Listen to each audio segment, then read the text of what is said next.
আঁচনিখনত আমি এনেধৰণে কৰিছোঁ। এইবাৰ আমি এটা মাহ আমি সম্ভৱ জুলাই মাহৰ পৰা জুলাই আৰু আগষ্টৰ ভিতৰত গোটেইখন আমি ভেৰিফিকেশ্যন কৰিম। গোটেই যিমান বেনিফিচিয়াৰী আছে চবৰ ঘৰতে টীম যাব, গৈ পেলাই এই আঁচনিখন ভেৰিফিকেশ্যন কৰিব। পাব লগা ব্যক্তিয়ে পাইছে নাই তেওঁলোকক ভেৰিফাই কৰিব, আৰু যদি সঁচাকৈ পাব লগা নাই, অযোগ্য ব্যক্তিয়ে পাইছে, লগে লগে আমি সেইটো কৰ্তন কৰিম আৰু পাব লগা ব্যক্তিক দিম। গাইডলাইন্সটো একদম ভালকৈ দিছোঁ। গতিকে আমাৰ এই পৰিকল্পনাটো এনেকুৱা যে অসমত বহুত এনেকুৱা ধৰণৰ আঁচনি থাকিব নালাগে। বহুত যদি দৰিদ্ৰ ব্যক্তিবিলাকৰ কাৰণে আঁচনি থাকে, কি হয়, পৰিচালনা কৰিবৰ কাৰণে অসুবিধা হয়। সেইকাৰণে আমি ভাবিছোঁ যে অৰুণোদয় আঁচনিতে কিছুমান আঁচনি ইয়াত আমি ছাবজিউম কৰিম। যেনেকৈ দিব্যাংগ পেঞ্চন আঁচনি, তাতো আমি দিব্যাংগসকলকো 1000 টকাকৈ পেঞ্চন দিওঁ। ইয়াতে অৰুণোদয় আঁচনিত যদি আহি যায়, আমি এটা পৰ্টেলে ইউজ কৰিম। এটা পৰ্টেলত আপোনালোকে ক্লিক কৰাৰ লগে লগে যিমান আপুনি চাবলৈ চব লিষ্ট আপুনি পাই যাব। আপুনি ঘৰত গৈ মানে বেনিফিচিয়াৰী চিলেক্ট কৰিব পাৰিব। মই আপোনাক মানে বিশেষভাৱে আচলতে অনুৰোধ জনাইছোঁ, মোৰ আঁচনিখন এইখিনি একমাহ ভেৰিফিকেশ্যন হৈ যাওক। তাৰপিছত আপোনালোকে যদি বিচাৰে আপোনাক আমি বেনিফিচিয়াৰী ঘৰলৈ লৈ যাম।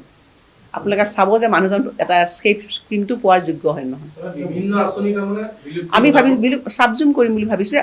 অৰুণোদয় লিংকেজ, আধাৰ লিংকেজ হ'ব অৰুণোদয়ৰ লগত। অৰুণোদয় আঁচনি আমি আধাৰ লিংকেজ কৰি আছোঁ।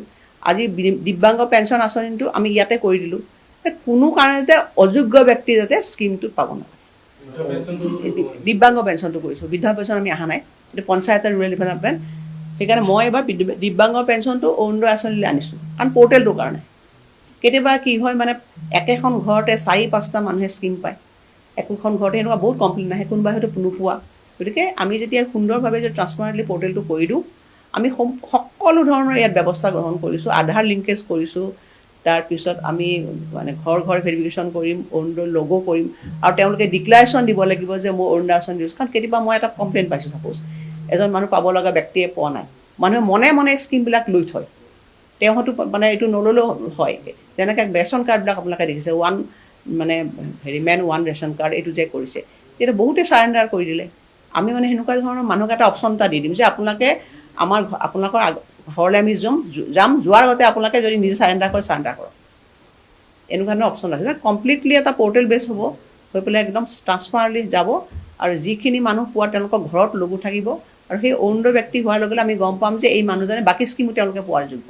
অৰুণোদয় মানে একদম পাব লগা যোগ্যজন। একমাহ আমি অলমষ্ট ভেৰিফিকেশ্যন কৰিম, আৰু টিমটো আমি বনাই আছোঁ এতিয়া। কালি মুখ্যমন্ত্ৰী ডাঙৰীয়াৰ আমি DC কনফাৰেন্সত আমি এটা প্ৰেজেণ্টেশ্যন দিম গোটেই DC-বিলাকক, কেনেধৰণে ভেৰিফিকেশ্যন কৰিব লাগে। আৰু ভেৰিফিকেশ্যন টিমবিলাকতো আমি এনেকুৱা মানুহ ৰাখিছোঁ যে কোনেও তেওঁলোকক হয়তো ইনফ্লুৱেঞ্চ কৰিব নোৱাৰে। আমি ভাবি আছোঁ, আমি এতিয়া দিব্যাংগ পেঞ্চনটো ইয়াত আমি ছাবজিউম কৰিছোঁ। লাহে লাহে আমি ভাবিছোঁ কিবা যদি অন্য স্কিমবিলাকো যদি আনিলে হয়, মানে চিম্প্লিফিকেশ্যন হয়। এটা স্কিমতে হ'লে ধৰক অসমৰ ইমান মানুহ আছে, আজি 20 লাখ মানুহ তাত অৰুণোদয় সোমাই গৈছে, আৰু আনাদাৰ 6 লাখ হ'ব। তেতিয়া আমাৰ একদম ফটফটকৈ আমি ক'ব পাৰোঁ যে আমাৰ 30 লাখ মানুহ আমি বেনিফিচিয়াৰী আছে, এইখিনি একদম প্ৰত্যেক মাহত পাই আছে, তেওঁলোকক পাব লগা যোগ্য। তেওঁলোকক আমি 2 বছৰৰ মূৰত তেওঁলোকক আকৌ আমি ছাৰ্ভে কৰিম। তেওঁলোকৰ ধৰক ঘৰটো কাৰোবাৰ পকাও যদি হৈ গ'ল, হয়তো তেওঁলোকৰ ধৰক ঘৰত গাড়ী এখন হ'ল, তেতিয়া তেওঁলোকৰ নাম